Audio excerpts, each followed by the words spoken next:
Hey friends, what is up and welcome back. As you can tell from the title of this video, I'm not going to be doing wrap-ups very often anymore. I feel like I saw Chan's video, I'll link it down below, where she talked about, she vlogs most of her month and she does talk about the same book, so she feels like doing a whole wrap-up at the end of the month is kind of pointless. Now, my vlogs have turned into more lifestyle vlogs, so what I've wanted to do is just sit down once a week, once every 2 weeks, maybe at the end of the month, depending, just take the pressure off of it and talk to you guys about the books that I have read. Part of the reason why I want to do this is because come the end of the month, I find myself struggling to really remember exactly what I've read, especially if I haven't liked the book. And I really felt like that about last month's wrap-up. I'll leave it in the cards up above for you guys. But when I was talking about a few of the books that I didn't really enjoy, because I didn't enjoy them, I didn't have much to say about them. And I don't really feel like that is necessarily the best kind of wrap-up, and definitely not the best kind of review for a book. If someone feels strongly enough to give a book 2-star, 1-star, even 3-star, you're going to want a little bit more information. And that's why I'm going to start to sit down and just talk to you guys about the books that I've read over the last week, couple of weeks, end of the month, whatever it's going to end up being, depending on how many books I have read. So far this month, I have read 3 books. 2 I've really liked, and then 1 I think I just kind of liked. And the reason why I wanted to sit down and do that with you guys today is because one of the books that I didn't really like, if I don't talk about it now, I'm not really going to remember what it's about. So I'm going to go ahead and get started with the first book that I read, and it would be Bringing Down the Duke by Evie Dunmore. This is more of a contemporary bordering on romance. Basically, Annabelle is part of the women's suffragist movement in England in 1879. She is a student at Oxford, and the reason why she's a student at Oxford is because she is trying to find a better place for herself, because she's definitely not somebody who wants to settle down and get married. She's had a bit of heartbreak. Now, working with the suffragist movement, she's actually employed to basically go to a vicar, I don't know how to pronounce this word.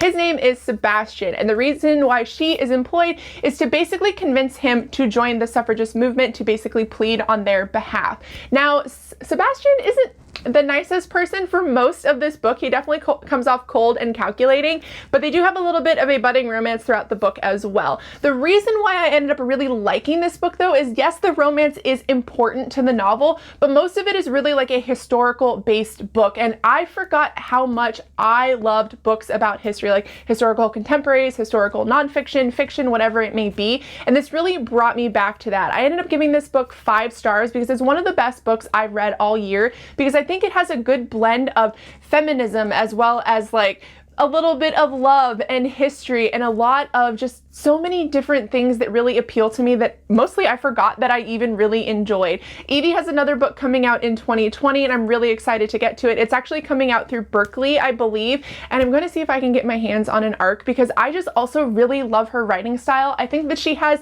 very, I don't know, like, I wouldn't say it's like overly descriptive, but she writes characters very, very well, and the overall plot of the story doesn't lag. It's not too fast. I feel like there's a good build-up in it too, and I think that she just writes very well, and I'm really excited to get along to her next book. Then the next book I read that I didn't really enjoy was Shadow Frost, which is by Coco Ma. I'll put a picture here on the screen. I don't know if it's Shadow and Frost or just Shadow Frost, but basically this follows our princess named Asterin, and she is a magic wielder. Pretty much everybody in their society is a magic wielder. There are a ton of other kingdoms. A lot of them do kind of talk to each other and share their magic, but basically they're able to do it with these stones that they hold. Now, a lot of people have 1, maybe 2 forms of magic. Some people have 3, 4. There are different, I guess, like families that you can be involved in. There are different gods and basically gods throughout the story that you kind of draw your powers from, and you use the stone to kind of amplify that. Now, Asterin, our main character, is actually able to do all of them when 2 people from another kingdom come to actually give her this gift of what is called an Omni Stone, which sort of unlocks all of her powers, which she did sort of already have within her. Now, the overall plot of the story is actually Asterin and a group of people that are very, very close to her are going to kill a demon that is kind of wreaking havoc on the entirety of all of the kingdoms surrounding them, but primarily hers. And she feels like it is her job to seek out and destroy this demon. But the reason why I really struggled with this story, I ended up giving it a 2.5. There's a bit of a love interest in here, and the thing about the love interest, it's kind of a triangle at one point in time. I didn't really see a whole lot of actual chemistry between the 2 characters that have like the main love interest. I liked the love interest. I liked the love interest for myself, but I didn't necessarily see it between them.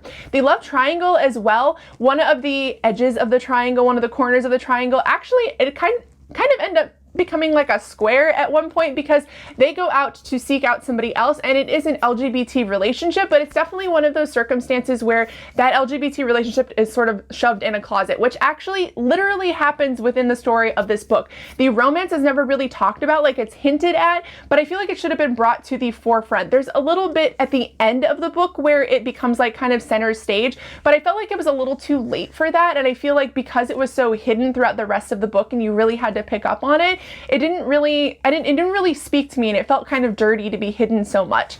That's one of the reasons why I struggled with the book. Another reason why I struggled with the book is the overall plot. While it is interesting, the characters really lacked for me. It felt really hard to connect to them. It felt really hard to care about them. There's a lot of struggles that a lot of the characters go through, and I just didn't care as they were happening. The only character that I really enjoyed was actually Harry, which I don't really want to go into why I enjoyed him because it will spoil the book if at any point in time you do want to read it.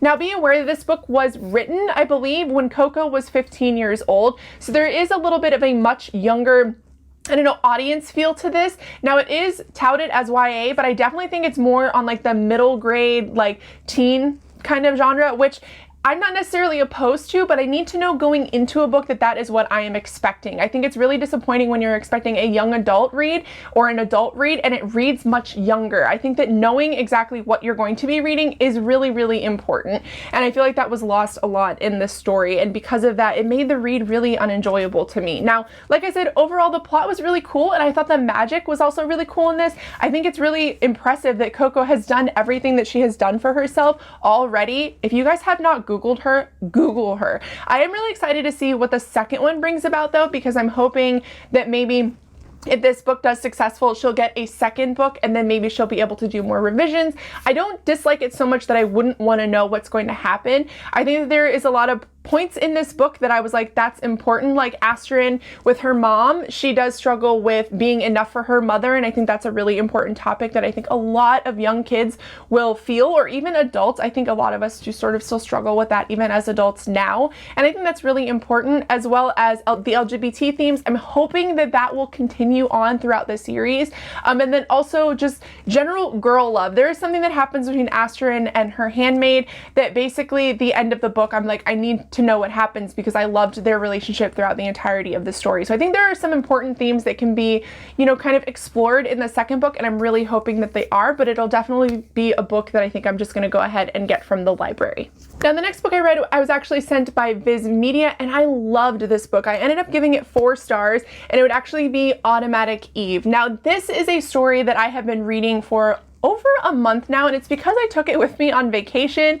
Didn't know where I put it when I got back, finally found it and finished the last 50 pages of the book. But overall, I really loved this. This is a story that is originally translated from Japanese into English. One of the things that I will say about this is I don't feel like the translation really lost any of the beauty of the story. I think that Japanese, when it comes to poetry and story writing, is very rich and very beautiful, and I did worry that bringing it into an English format, it would kind of lose that, but overall, from what I read, felt like it was still very beautiful. This story follows I would say our main character, Eve. It is told from different perspectives throughout the book. The only reoccurring character throughout the entire thing is Eve, and she's basically a robot. She is a Cybertronic robot, and she is found in, well, she's created by a man who makes Cybertronics for a lot of different people throughout the story, and that is kind of his place in it, but mostly Eve is the only one who kind of reoccurs. Now, a lot of the story does take place in Shogun, like the shogunate, and it also takes place in the overall overthrowing of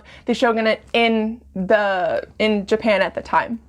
I really like this story though, because it makes you think about what it means to be human. Every single story is about what it means to be human. My favorite part of the story is actually about a sumo wrestler and his upbringing and kind of like going from basically nothing to this very important person and then basically back down to nothing again. I thought it was really rich and really beautiful, and it did really make me think, which is something that I've been wanting from a lot of the books that I've been reading recently, and what has been really lacking from a lot of the books that I have been reading recently. So it was really refreshing to be able to experience this book. If you're interested in it, I will leave a link down below. All of the books that I talk about today will be linked down below, but I loved it. I thought that it was very beautiful, and I thought that a lot of important questions were asked, and like I said, that is something that I'm really looking for in the books that I am reading. Alright everyone, so those are the books that I read so far this month. A lot of really good reads, couple really good reads, I guess, and then one kind of so-so read.